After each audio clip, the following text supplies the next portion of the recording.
I always think it's funny when you share with me about your gifting, and I know you kind of talk about sometimes you felt like you didn't have any gifts. Going to school, I didn't really know what my major should be. I didn't really know as a child. I wasn't good at anything. Yeah. One of the things I realized is that I actually had the gift of shopping. Even though it sounds funny, it launched me into a 30-year career. I had this fantastic job flying all over. I had the opportunity to put in the first boutiques, which are like Gucci, Ferragamo, Fendi, and all that in the airports. That would be any girl's dream to do something like that. Yeah. I really, really wanted to be the best at what I was doing, get the best job, make a lot of money so that my family could live a lifestyle that all Americans want. And the thing that I really realized is that maybe that God doesn't want me to do that anymore, even though He had blessed me with all these great jobs, that He wanted me to do something else. I remember years ago when you went on that trip to Tanzania, and it changed everything for our family. You didn't know what God was going to do, but you have this amazing story.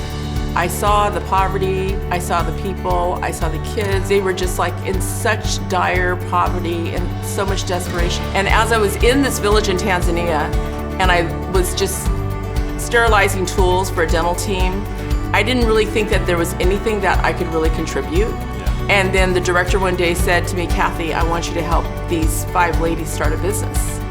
And I'm going like, I know I'm Superwoman, but I don't know about starting a business in 3 days. Yeah. So he said, well, you need to ask God. So I just started praying and asking God, what do you want me to do? So I went back to my room, I found this drawstring bag, I took it to the ladies and I said, can you make this?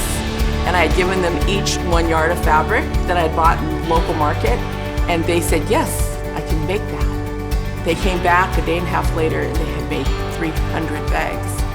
And I just knew right then that I needed to do something. And so if you remember, we sold everything we had in our house and a big garage sale. Moved to the tiniest little house that we ever lived in.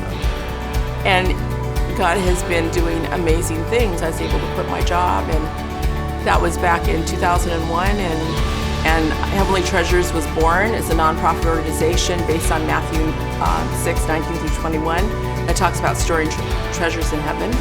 And my hope and my prayer was that I could do something to help people realize the love of God through their own gifts and abilities. It's just amazing to see how people's lives have changed, but mostly my life has changed. Yeah, I just remember like when you came back from the trip to Tanzania and you sat us down, you and Dad, and you said, hey, you needed to change your life. You said, we're going to follow God and trust God. And you know, it's been incredible to see God's faithfulness. Really, your faith taught me how to really have faith in the Lord and step and walk in God's promises and believing that He has a calling for each of us. It's been an amazing journey. It's not me, it's only God. Yeah. Because I never thought one person could make a difference in the world.